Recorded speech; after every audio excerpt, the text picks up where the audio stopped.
What's up, everybody? We have a very special guest in studio today. Stephanie, Yeah. you want to introduce your brother?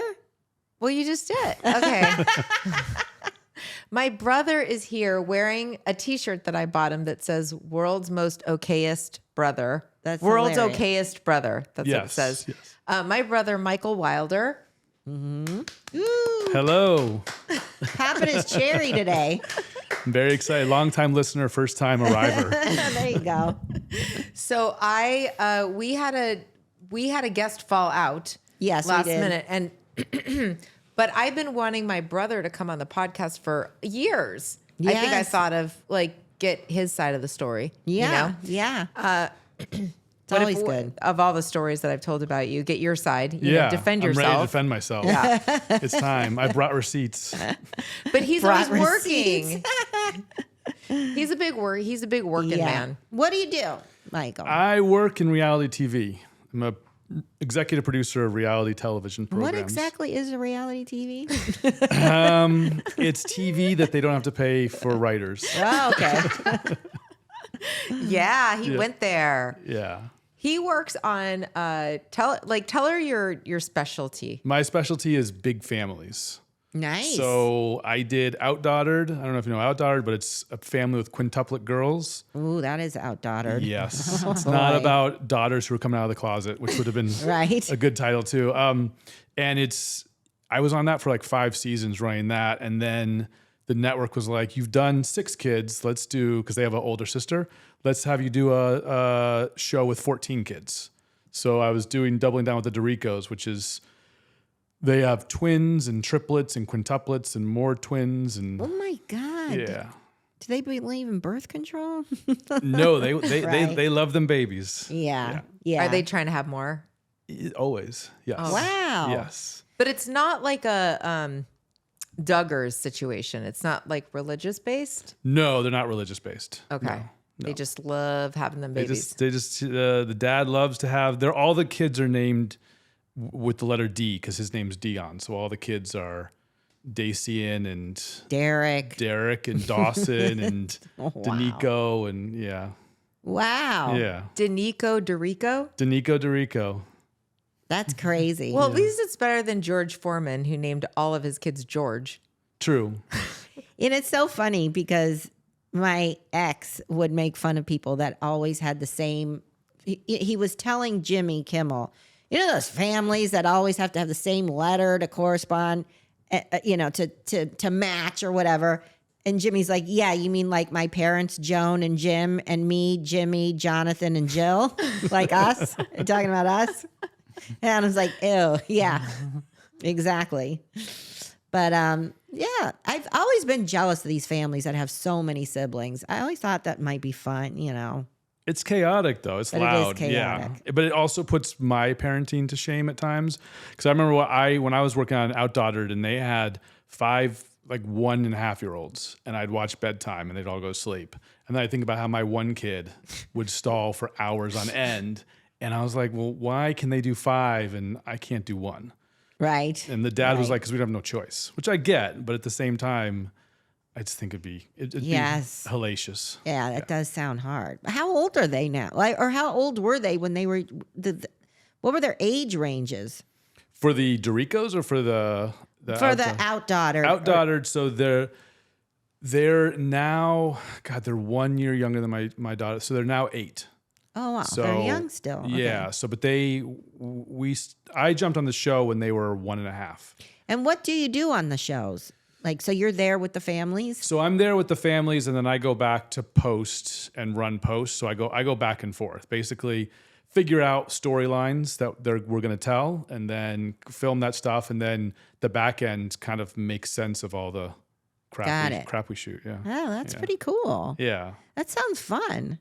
It is. It's a lot. It's fun. You know, it's a lot of storytelling. Yeah. And it's a lot of figuring stuff out because like it's just average people at the end of the day. Right. You know, so we kind of have to help make stuff happen. That's cool. Now, after you finished the last season of the Doricos, you did another job in the meantime, but Yes. it's not airing yet, right? It's not airing yet. Yes. And tell us about that. It's you guys don't look alike, by the way. A little, but not really. We have a different dad. And a Right. different mom. I've heard about the mom. Heard about your mom Don't worry, she'll never listen. and to your this podcast. stepdad. No, she doesn't. Yes. All good She's in the things, car though. though, because we're gonna bring her in a second. I said I brought That would be receipts. great. That would be great. Yeah, Stephanie. Next week, Stephanie's mom. Yeah. Oh my God. So tell us about Sorry. that show. I did a little person wrestling show. Interesting. Yes. I like a little person. Like, there's two big components to that. It's like you could just, I did a little person show or I did a wrestling show, but it's like I did a little person wrestling show. Yes, little person wrestling, little people wrestling show. That's But cool. you loved it, right? Oh, I loved it. Yeah, they were like fantastic characters. They were really cool. It was like they were athletes. Yeah. So they were already doing wrestling, and then somebody decides to do a show. Yes. About yes. them. So they're already established, and they go Right. around the country putting on matches. Yeah. Wow. Girls and guys. Girls and guys. Yes. Now, is it girls against girls and guys against guys? Yes. There used to be like a couple match, like the boyfriend and girlfriend would go against each other, but now it's girls versus girls, guys versus guys. And are some of them married to each other and all that? The one couple is I think they're not married, but they're eventually gonna get married. They have a kid together, and then Oh, that's nice. yeah, there's no more relationships, but yeah, it's and is their kid a little person? no, Interesting. yeah. So she's puttering around. She's getting tall. Wow. Yeah, Like taller than them? pretty much. Yeah, I mean they're Well, that's they're what little happens. people. It's crazy. Yeah. Yeah. But watching them like athletically, they're doing stuff. So I went in the ring because the trainer, who's average sized, he was always trying to get us to go in the ring to show us, because we'd be like, hey, why don't you do this again? And he's like, that hurts. I'm like, we know, but we're trying to film the show. So he's like, why don't you guys get in the ring? And everybody was like, no. And then on the last day, I was clowning around inside the ring when no one was around, and he came in and he's like, can I give you one bump, which is to knock you down on your back? And I was like, okay, why not? So he did it. I have the video, but he did it in slow motion. You can see my soul leaving my body Oh my as I hit the mat. And then I got up and I was like, he was like, was that bad? I was like, no, it wasn't that bad. The next day I felt like I was in a car wreck. Really? Yes, Oh, yes, God. yeah. That's kind of brutal. Yes. Well, you got to figure out how to land so you don't hurt yourself. He and- told me to breathe out, but then he didn't tell me to make sure that my neck didn't flop against the, he only gave me a little God. bit of advice. Right, Yeah. right. Yeah. Wow. But he was so excited to do it. So Wow. I remember when I was doing parental discretion and I got in the octagon or what, it was an ultimate fighting kind of thing. And they had somebody who was and I had to get in the ring and like put a mouth guard in, and it was no joke. It was terrible. And then she pinned me on the floor and had me in a chokehold.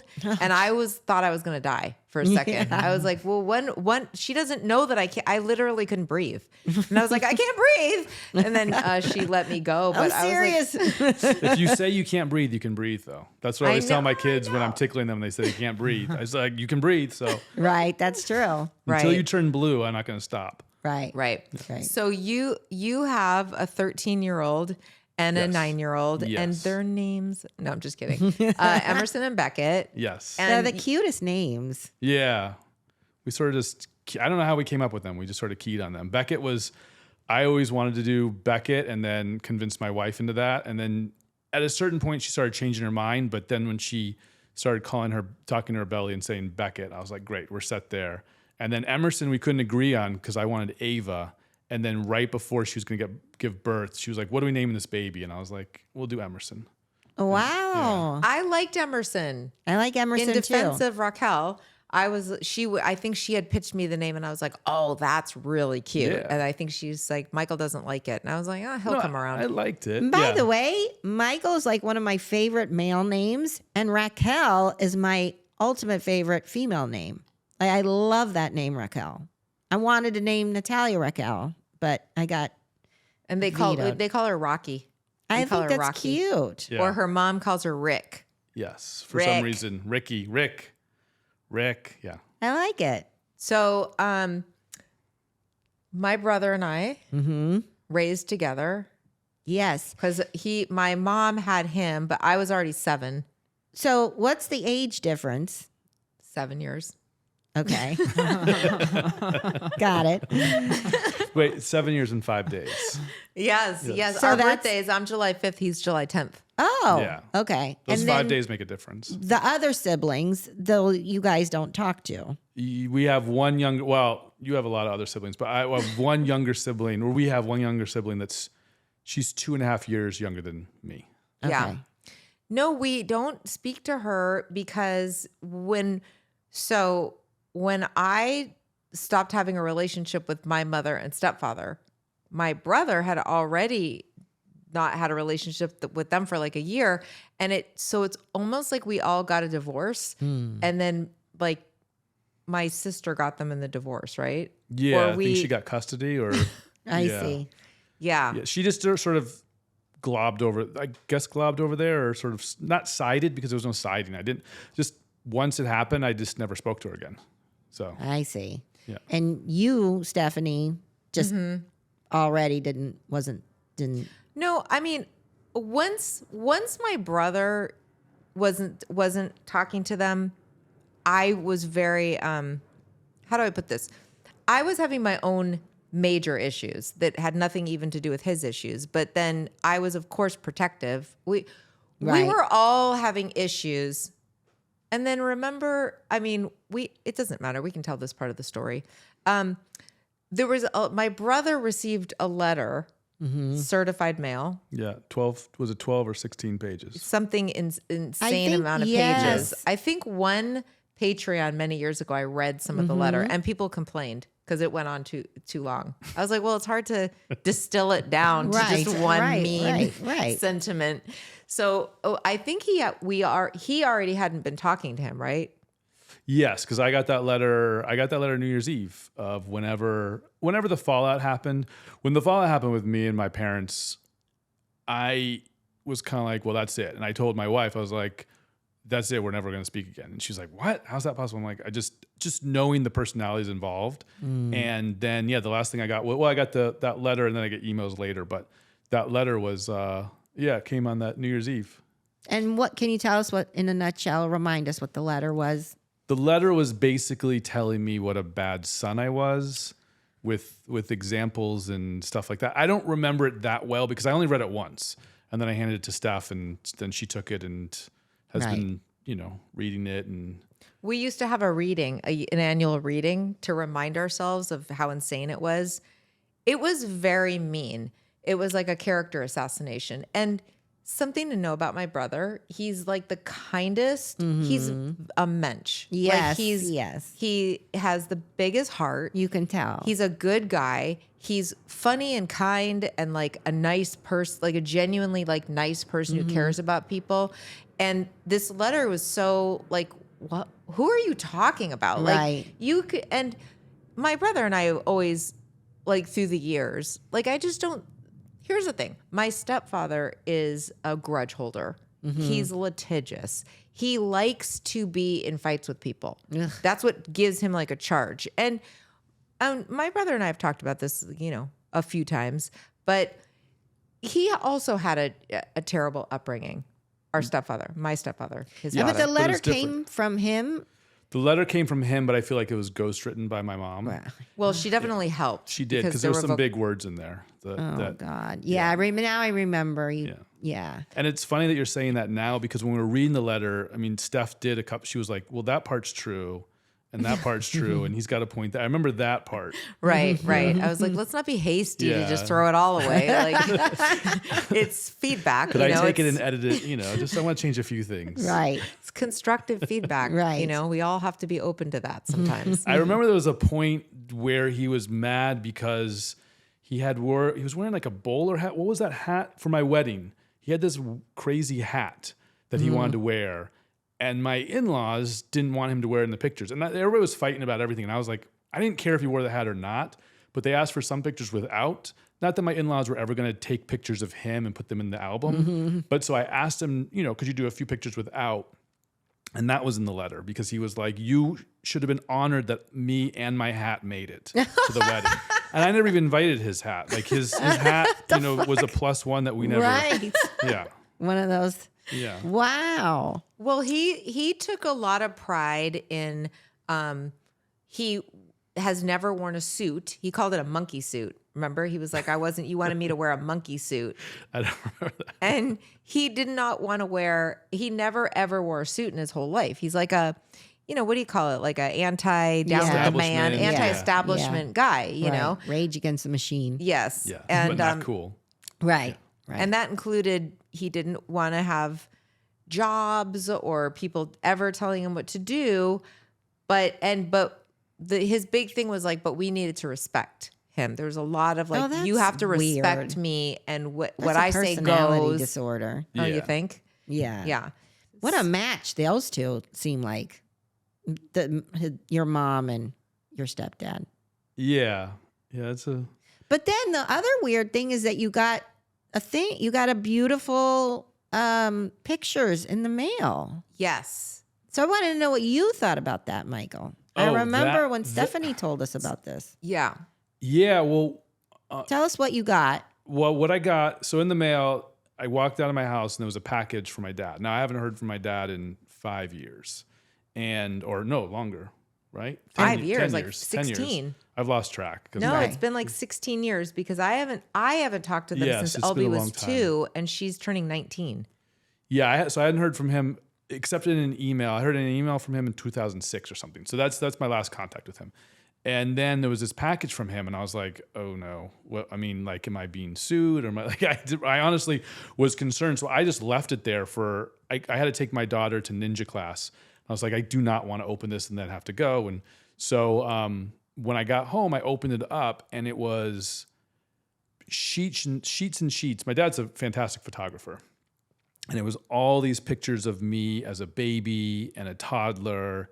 And it was like, I mean, it threw me for a loop because I don't have many, we had this big break. I don't have any pictures from my childhood.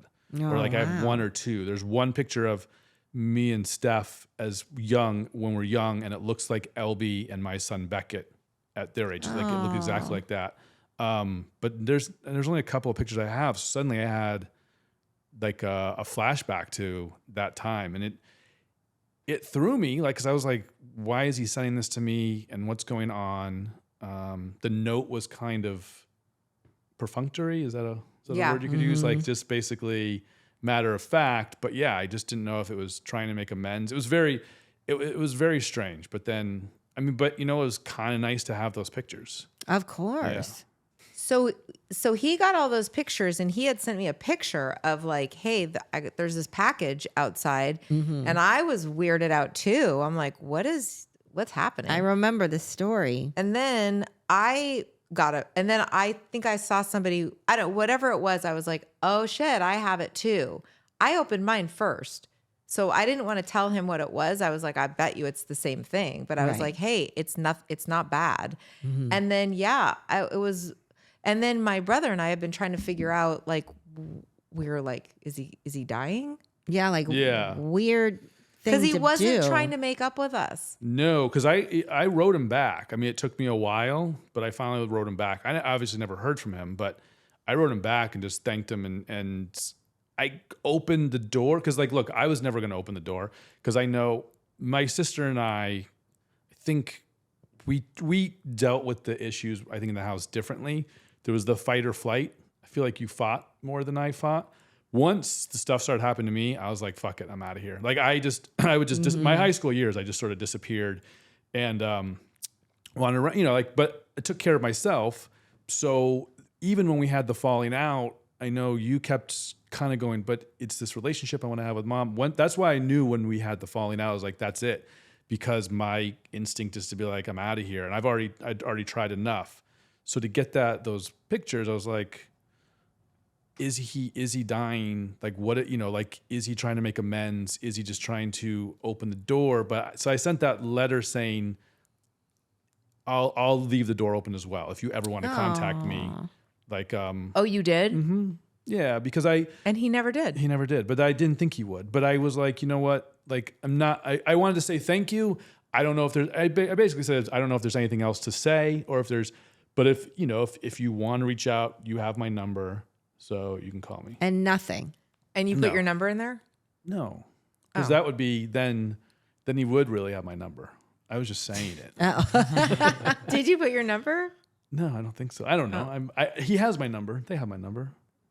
That's just so weird. Yeah. Weird to me. Or maybe I put my It's number. I don't know. sad. It is. It's sad. It is sad. I mean, it was emotional to, but then you also have to think. My mother. They made a choice not to speak to both of us, and at different times. It wasn't like weird. it wasn't like we were together and had a fight with them. It was, but they have a way, or had a way of like, kind of grinding, like not giving any. These are not people who ever apologized, who ever would see their part in anything. It was like always, you did something wrong. We're mad about it. Like you need, you know what I mean? Yeah. Like you need to come correct. And at a certain point, you just go like, I know for me, it was when I had a kid, and it was like, for a while, I felt like, well, I want to keep this relationship, like you said, because I want my daughter to have like, it's so sad to go like, my daughter's not going to have grandparents, because John's parents were really old and on the East Coast, and I'm like, my kid has grandparents like right here, like a few miles from my house. Like, why would I? So for me, I was like, I've got to make this work. So even after he got into like a big fight with them over something very valid, by the way, like over the way my stepfather was talking to his wife, and he had to draw a line in the sand. And I felt for him and felt loyal to him. But at the same time, and I'd had a fight with them for different reasons. But then I always felt like, oh, I got to go back. I got to like make this work. Right. For your kids. For my kids. But then I think there was just a moment where I brought LB to see my mom, because it became always me, always like if I wanted to see her, like I had to schlep LB right to her, and then just to go for a walk, because at a certain point I didn't want to deal with my stepfather anymore. So I was like, my mom wouldn't just come over and hang or help with the baby or, you know, so I brought her over, and it was sort of infrequent. It would be like every other week. And LB has anxiety probably since she was a baby. And I remember she was kind of like didn't want, like my mom reached out for her and she sort of recoiled a little bit. And then my mom was pissed at a baby.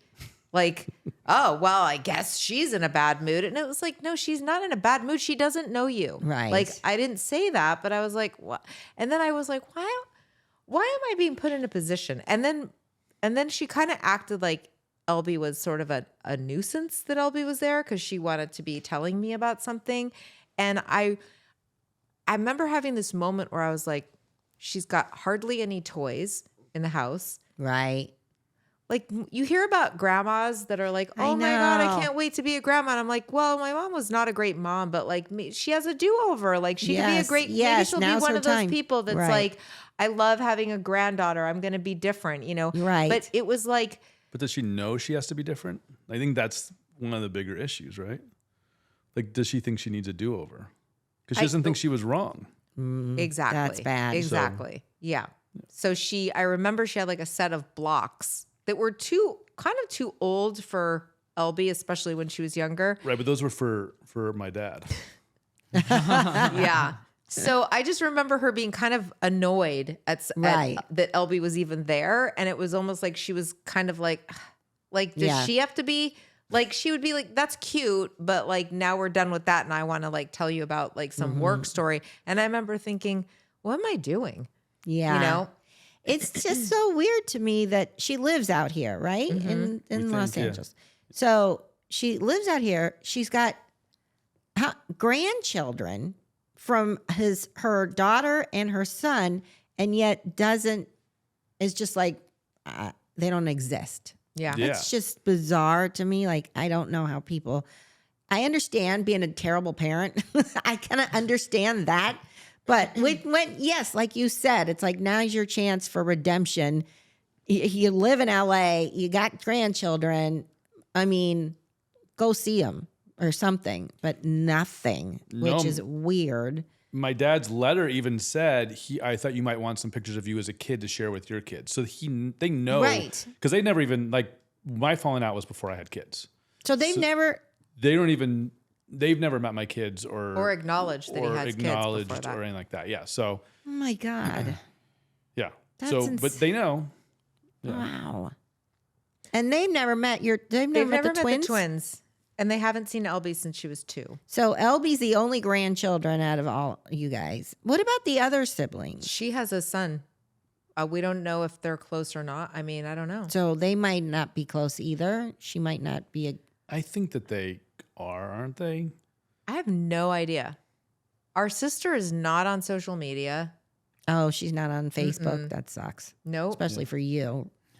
Well, she had us She blocked. was, but she had us both blocked. Oh, of course. And John blocked, I think. So because we look every once in a while, you know, be like, and she's not there, and then all of a sudden, Steph looked under John's account and found her, and I looked under my wife's account and found her, and we're like, she purposely went to block us, and there wasn't even anything like fascinating. It was really boring stuff that she was That's blocking us so from. weird. Yeah. It's all very, very odd, especially because it wasn't this dramatic. Like our childhood wasn't even like super dramatic, or I mean, it wasn't great, but it wasn't. You know what I Right. mean? It wasn't like horrifying, like neglect or Yeah. abuse. It was just like. So it has always been weird to us, but I do feel, and I think my brother feels too, that the keeping up of the relationship with them in the first place was all work on our Yeah. part. Yeah. Yeah, it was tiring. I mean, that was the whole, because I do talk about that. I'm like, it's not, you know, you hear about people's childhoods where you're like, oh my God, that sounds awful. And it's hard to point to stuff, but it was just sort of like a constant thing. It was basically the two of them together, and you had to be in the fold. And if you weren't in the fold, then you were in trouble or ostracized, or you know, my dad wouldn't speak to me for days for who knows what reason. And my mom would back him up. So like even the fight we had, I got into it with him. And then when I spoke to my mom and I was like, look, this is ridiculous. And we had a whole conversation. It sounded like I was getting through to her because she was, you know, she was crying a little bit. And she's like, I know, I hear you. The next time I spoke to her, she said, you need to apologize to your dad.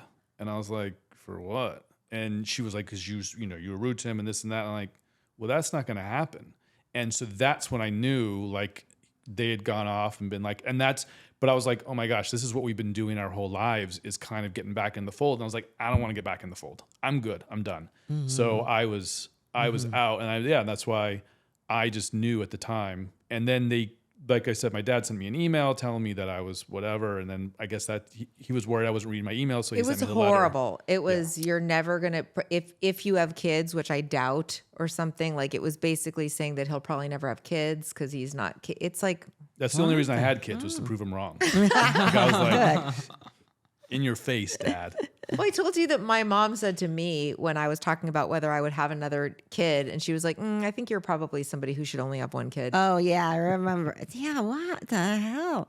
And so he's your stepdad, Stephanie, but he's your biological father. Yes. And have you ever met Stanley, her biological dad? I met him when I moved out here. We had Thanksgiving together. We did. Yeah. I feel like he would be fun to have Thanksgiving with. I don't know if he was fun then, yes. Okay. I don't know if he even liked me because I was Gil's son.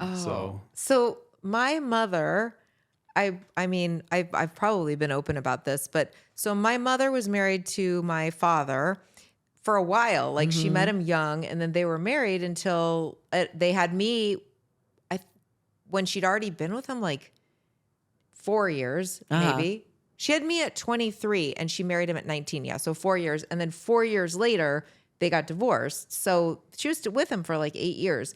The whole time, my stepfather was a very good friend of my father's. I remember that. And lived in our guest house. Like, I mean, they kind of looked alike. Oh, that's crazy. Yeah, my dad told me stories back in the day when they were roommates in New York, where they were college roommates. They were? Yeah, and he told me like when the rent was due, the landlord would be like, hey, to my dad, the rent's due, and he's like, okay, but you know Stanley has it, and then later on he would see Stanley. It's like, hey, the rent's due. He's like, I know, I told you, Stanley has it. Like they could do that much of like a right.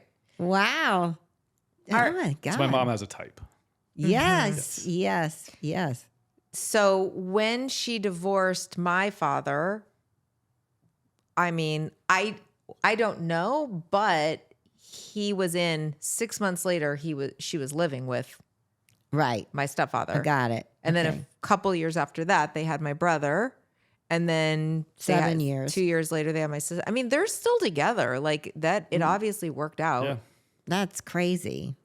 Yeah. Yeah, like listen, they're not horrible people by any. They're not. But it was just. I think that, you know, the way I was. They weren't great either, and we had some chaos in the childhood, and I fought all Yeah. the time. And then my brother and my sister were younger, and I'm sure didn't love seeing all the screaming. Yeah. Usually the boy kind of, shuts down and just kind of leaves at some point. And the girls are more the feisty ones that That talk sounds back. about right. Yeah. Yeah. No, I mean, I don't remember enough, but I remember fights, and I remember one time coming home. We had left, the four of us, my younger sister, me, my mom, my dad, to go somewhere, and then Temple. and then my dad. They realized they forgot something. They were coming home, and I had that sinking feeling that Steph was going to get in trouble because she was using the stereo or whatever, and there was a big. I wasn't allowed to use the stereo, which, by the way, wasn't like I was scratching records or whatever. I was older because Right. if you were, I mean, I would have been like Yeah, I was like 9 or it was Springfield, so I we was were living 9 or in 10. Springfield, so I was already like 16 years old. This listening to the stereo meant pushing a button that would turn it on because it was like the radio or whatever back in those days. I wasn't allowed to push the button because my stepfather didn't like me and didn't want me touching any of his. It was like, that's mine. Yeah. That's my stereo. You can't use it. And it was the only stereo in the house, I'm pretty sure. Yeah. I think I might It's have like had a maybe little bit of a boombox. 70s mentality too back then. I remember my friends' parents, it's like, oh, they weren't allowed to touch shit, like they're not allowed to, like the stereo, or don't touch the thermostat. Like, who came over and turned it down? Like, don't touch the thermostat. I don't want that person in my house anymore. It was very like, all right already. Like, my kids' friends come over and they're running around dropping crumbs, mobile muffin. I mean, it's a, Yeah. it's a free for all. So you came home. So yeah, I came home and I was like, I had that feeling, and then there was like, they went inside and suddenly there was a huge screaming match, yelling. I think it didn't come out into the front yard. All I remember is it's just like, that was stuff that I would That's sad. remember. That yeah. gives you a stomach ache. Like, Yeah. that's so traumatizing to kids. And I would, I didn't have any of that because, like Steph says, it's not like it was horrible and stuff like that. But it's like then when Steph left the house, and then I became the kind of the focal point. And I can be stubborn, and I can be, I can wise off, and it just I became the new focal point. But like you said, I kind of more shut down and disappeared. I remember one time we had to go to couples therapy, my dad and I. Really? Yeah, we went to therapy, and it was basically a chance for him just to tell me for 50 minutes how much I sucked. And I was like, okay, cool. This is I don't know if this is helping me as much as as much as you guys think it will, but and then we ran out of like the discount therapy. Like it was some deal, but they said we can continue if we put under Michael's name, and then they were like, but you have to pay. And I was like, wait, what? And so the next time we came to the session, I didn't bring any money, and I was like, "Oh, I'm supposed to pay for this?" I was like, I can't pay for it." And so we went in, and my dad was really pissed now because he was like, "We're trying to make this work," and just started bashing. I was like, "Wait a second, this is what I'm paying for?" So I was like, "I'm out of here." I got up and left and walked out, and I was basically just disappeared for the whole day. And that was like downtown Springfield. I was like going to payphones back in the day when there was payphones, and calling my friend to pick me up, and I was going from house to house, and I only made the mistake to go to a house where they knew the number, so they finally found me like 12 hours later. Oh, right. And they're like, "Why don't you just come home and we'll talk?" I'm like, "I'm not coming home."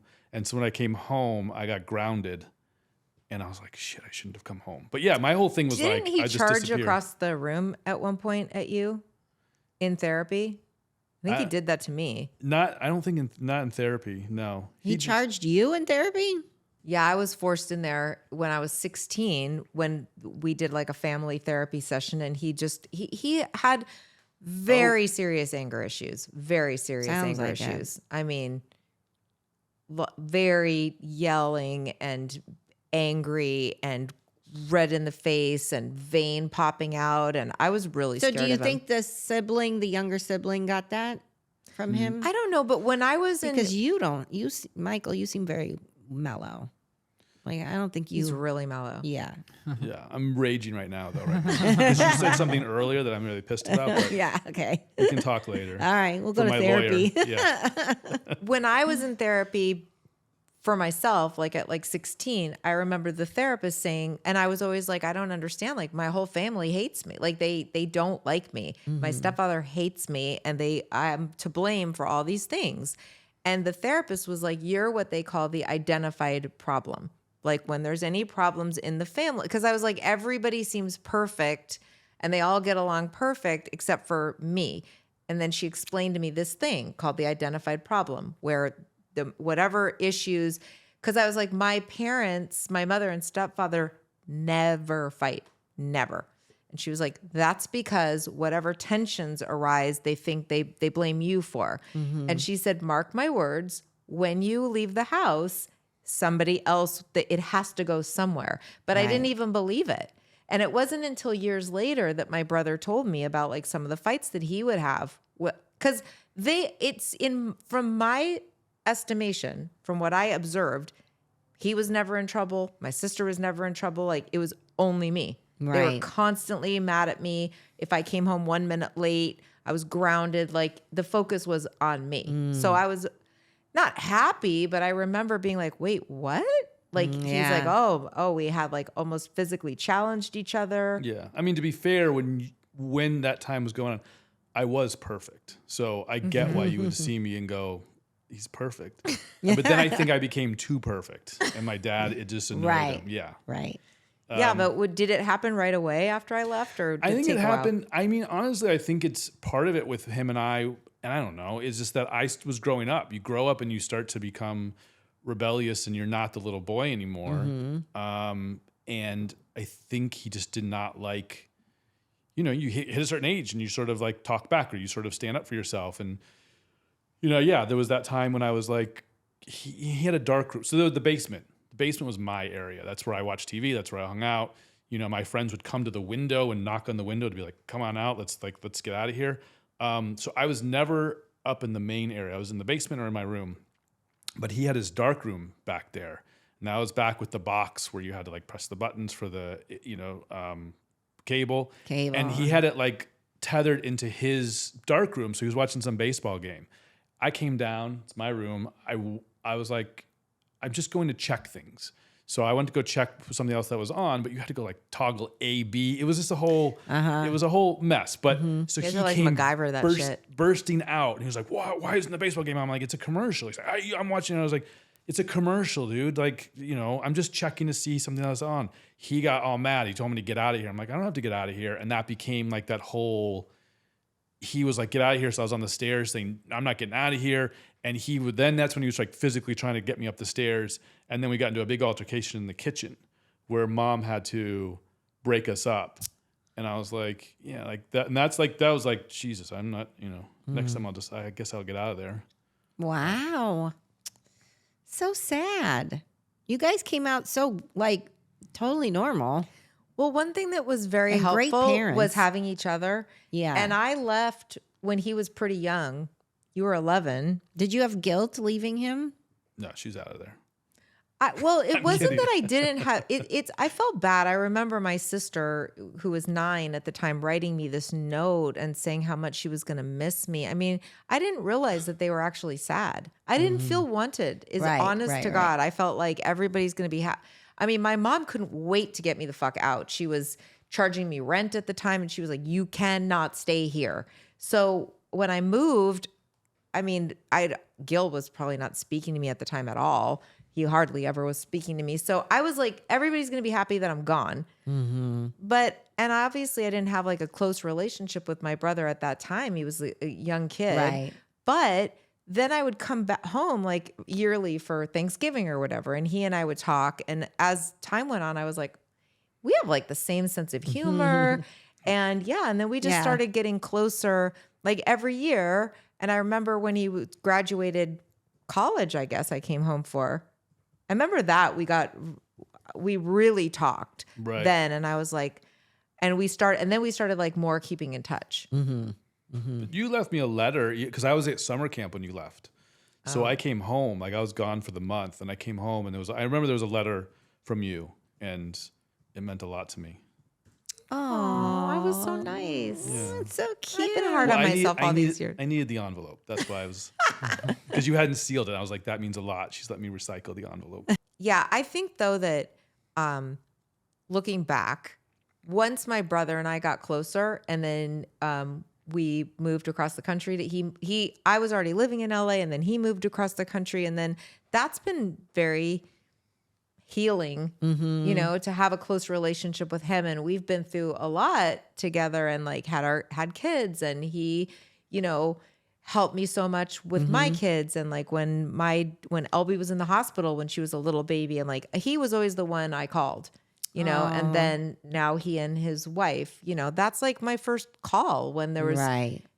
And I think vice versa. And, I think it helped me realize that I was capable of having family you know what I mean? It's like, it's so different as adults than it was when we were kids. Right. And I think some of the way we grew up was obviously toxic and gave us both different images of ourselves. It's hard to see yourself as somebody who can be a great dad or be a great mom or, and I think we've helped each other. I think. Yes. Yeah. When I looked up to Steph, I mean, you may not know that, but I looked up to her because she was my older sister and she was cool. And, when she left, it was always like this utopia. She was out in LA doing her thing. When she started doing stand-up, I watched stand-up comedy all the time. So just to like kind of bond with her through that way. And she would send me tapes and like she got me into Depeche Mode. Like I just, Aww, so that's so cute. I was like, I was into, I always looked up to her. So I don't know if she ever knew that because of the whole, whatever was going on. But when my wife, when we were dating, meeting Steph was the bigger deal for her. She knew that meeting Steph, if Stefanie didn't like her, she was screwed. She wasn't as worried about my parents. She was worried about what Stefanie thought. I could so see funny. that. And I liked her right away. I was like, oh, she's funny. Like she's funny. She's like super outgoing. And then my brother and I don't know, somehow we were going to dinner or something. And she got very insecure because I think she thought that I was going to tell you to break up with her or something. I don't know. I remember that. We went out to sushi, and then I didn't know the whole time she was at home freaking out. And when I came home, she was like, thought that I was going to see Steph because I was talking about how we need to break up and stuff like that. The And I was typical like, chick damn thing. that's what I was going to do, but I can't prove her right. So. And then later I feel like she and I talked about it. And I was like, no, he was telling me like, oh my God, she's so amazing. I'm in love with her. Like, Oh, that's awesome. But yeah, she does do, the bra story, right? The Gina bra story. No. So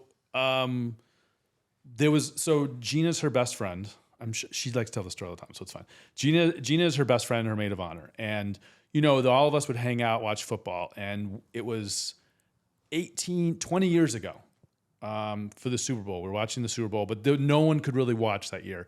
Raquel had to go work. She was working at the Kodak Theater. And I had one friend over, but he had to leave. So it was just me and Gina watching the game. Gina notoriously gets hot. Her core temperature goes up. There's been many times when she just leaves to go take a shower so she can get her temperature down. We're living in like this not so great apartment down in like Western and Melrose. Like there was no air conditioning, and it was just so. Raquel came home, and unbeknownst to us, she had noticed that Gina's bra she'd taken her bra off. And we're just watching the game. We had a good time. We enjoyed the game. It was a lot of fun. It was the Janet Jackson year. Oh yeah. She was trying to recreate the Yeah. Yeah, she was like, so no, this is what happened. I was like, no, this is what happened. Rip the bra off. So we kept showing Raquel that over and over. I think. So then, but yeah, Raquel came in and she didn't say anything, and she just went in the back room, into our bedroom, and she just started watching international House Hunters International or whatever, and just sat there. And then later we found out that she saw the bra and thought we had an affair, and went in the back and was like all this crazy stuff. And she told us, and we're like, what? But your reaction was to go in the back and watch House Hunters International. So yeah, so there's the. That's hilarious. Yeah. Wow. That's funny. Yeah. Gina is married to Jeff. their friend. I know, but I was like, was Jeff originally? Jeff was originally Raquel's friend, right? Yeah, he was like he reviews theater, so she knew him. Okay. So they got together. Jeff is my friend too. Mm-hmm. That because we see them every Thanksgiving. Every Thanksgiving, this is our core group. Right. Jeff and Gina, me and John and the kids, and my brother and Raquel and their kids. Right. And Jeff is a film professor basically at community college, and he was the one that I think I told that was like, okay, LB needs to go to community college. Like, this is actually a great thing. He's like super pro community college. Yeah. And like all about how she's going to save money. And LB just like did not want to hear it. The Thanksgiving that she was doing applications, and she was like, blah, blah, blah, blah. And then, but anyway, Jeff's been the one that's really helpful, that like has a really good friend that's in the transfer department. That's just like anything you need. He's been like a really good connection. Oh, that's good. For us. That's good to have. Yeah. And Wow. Gina and I were friends before Raquel and I. Raquel and I didn't like each other at first because we worked at the same restaurant. And she thought she didn't like my dry humor, and I thought she was too loud. And so we just sort of just couldn't. It was just like she was loud. She would walk into like the back station and like, move your vaginas. I'm coming in. I'm like, who is this person? And I'm making my dry, sarcastic remarks, and she's like, I don't get dry humor. Like, you either have to say vaginas or I don't get it. Right. And then we just started flirting because Gina would always be like, let's hang out. And I was the new guy at the restaurant, and it was like, let's hang out with Mike. And she's like, I don't want to hang out with Mike. And I was like, okay, I guess. And then we just sort of started flirting, and suddenly we were like, oh, you're loud, but I can look past it. Yeah, I can tune out. Mm-hmm. Right. Yeah. Right. She's very funny. She has come up with so many sayings. I don't know where she gets it, but she was the one who was just like, hey, you big sack of suds. She also mixes up saying sometimes. There was one time she told my dad, that was back when we were all obviously hanging out, but she told him something was so funny he would drop dead in his pants. And we were like, it's that funny, huh? You drop dead right in your pants. That's hilarious. So even now I'm like, like oh man, I'm going to drop dead in my pants. I love that. She came up with calling, if you have to pee, calling it, I got to take a sizzle. Oh, I love that too. Yeah, and it's stuck. There's so many Raquelisms that you got to sizzle? You got to sizzle before we go, because it makes a sizzling sound when you It does. when you pee. So many things that she just naturally, I don't know where she gets them. I don't know. Some of them she just mixes them up, and then they just, they just come out like, Right. And it sounds fine. It's like, sometimes I'm like, just don't delve too far into it. I'll hear her on phone calls, and she'll do a saying, and she's mixed up the saying. And I'm just like, but she just keeps going. So if you've noticed it, it's too late. Like and I'm just like, yeah, just keep going. Just don't. She commits to it. Yeah, she commits to it. Yes, it's impressive. That's good. Yeah. So years ago, my brother did stand up too. Mm-hmm. And he had some really funny jokes. Tell us do the cow joke. You remember it? Yes. It's always, I did the cow joke. Did I ever tell you the cow joke is never a good starter? I started one time with comedy, with my set. Mm-hmm. It throws off the whole bit. But okay. Oh, you know what we have to talk about? Okay, but do the cow joke, and then we have to tell them the story of when you did stand up about our parents. Oh, in front of our parents. Yes. In front of your parents. Yeah, well, we got to tell you the story. Okay, so you have a cow joke. The cow joke. Well, it's not a joke. I mean, it's real. Right. But it's from my life. Because I had a pet cow when I was growing up. Oh, really? Yeah. And I really loved that cow. Like, me and the cow, we did everything together. Like when I would come home from school, the cow was waiting for me. In the mornings, the cow would walk me to school. It was just like, it was a classic tale of a boy and his cow. Aw. And then one time, the cow went out for a pack of cigarettes, and it never came back. That's the thing about cows, you know? Like they'll rip your heart out, chew it up, swallow it to their first stomach, bring it back up, chew on it some more, and then, swallow to their second stomach. And you just never know when they're going to be done with your... Right. Yeah. Wow, that's good. Yeah. Okay. I will never love another cow again. So he wrote these jokes that were like about our parents. So There's a lot of hippie jokes about my Yeah. parents being hippie and my dad not having a job. So yeah. Well, yeah, I'm trying to remember. Oh yeah. So my dad, like, if you want to get a sense of my dad, picture a guy who looks like he's from ZZ Top with the big long beard, minus the rock star income. yeah. Or any income whatsoever. Wow. And if you want to picture my mom, picture a woman who'd be attracted to a guy that looks like he's from ZZ Top and has no money. So I was doing those jokes in front of them. And then In there's front of a them. joke about smoking pot, and Yeah, like where are the rolling papers? yeah. What was that with the rolling papers? Then he was like, "Oh, you got to ask your mom. That's your mom's department or something." Yeah, there was also one with like, my dad would always get frustrated because they'd only bring out the good rolling papers when company was around, but he really couldn't say anything because he didn't pay for it. So my mom loved all these jokes, by the way. Oh, she did. Yes. So she has a good sense of humor. So I don't think she'd heard them at this time. So my parents he was doing a show at the Improv. We Yeah. all came to see him.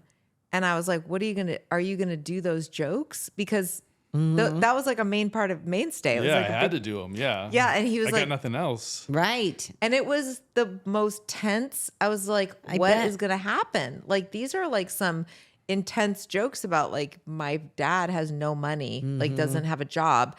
And they laughed. You told me they laughed. I don't Yeah. Thought it was the Really? funniest thing. Yeah. That's good that they have a sense of humor. Did my at dad least. laugh? I don't know. I don't know. But they're also very oblivious. Like, okay, quick story. My sister wrote this story. I wish this should be more for Patreon. But in a nutshell, my sister wrote this story about some very bad behavior on her part that we knew about. We knew that she was doing this bad behavior, but my mom has kind of had my sister up on a pedestal. Right. So she wrote this story that was like, if you read it, you'd be like, holy shit. But she pretended it was like fiction. And then my mom was like, oh my God, your sister wrote this amazing story. Like, her imagination, and boy. it like, we were like, what? Like, that's true. Like, this is how she lives her life. And my mom was like, oh, she's the best. She's the greatest. You need to help her get a publishing deal. Yeah. Wow. And it was, so she tends to not think things are Right. So she probably thought like that he was just, what a funny right. jokes. Those are just, Yes, those aren't observations. right. right. I do remember my wow. dad going to see me, just him, at one club, and then afterwards, I was like, you crave, like, how do you think, how was it? And he was like, oh, it was good. That band that did this other thing, they were really great. I'm like, yeah, cool. But, just like I wanted more about me, but he kept, he really liked that band. I think they were good. I don't. Right. Well, you know the story of her coming to see me at a show when she was out here visiting. This was before she lived here. I think she'd seen me do stand up like maybe once or twice. Came out, I was at the Comedy Store, and she did not say anything about me. And then she said, oh, that other girl was really funny. She was talking about Lisa. And she was like, oh, So she was weird. hilarious. And we ended up in a fight about it because because then I was upset. You know, Yeah. like, nothing, not you were great, you were so funny. Oh, let's talk about the other people. It is just as common courtesy. If you watch somebody do something, the first thing you say is like, your thing was course. so good. You were so great. That was so fun. oh, let's break down the other thing we saw too. Right. Right? Like imagine if you went to go see Jon Stewart and John Mulaney and you say nothing to Jon Stewart and you're just like, oh my God, John Mulaney was hilarious. Yeah. And you never say anything. Right. Even Jon Stewart would be like, What the okay, fuck? but like, Yeah, exactly. what did I do? Right. That's my mother. Yes. Yeah. And later I said that really hurt my feelings. Like you never said anything. Mm-hmm. And then she still didn't. She was like, well, I mean, you know how I feel or something. And I was like, no, I don't. So that tracks.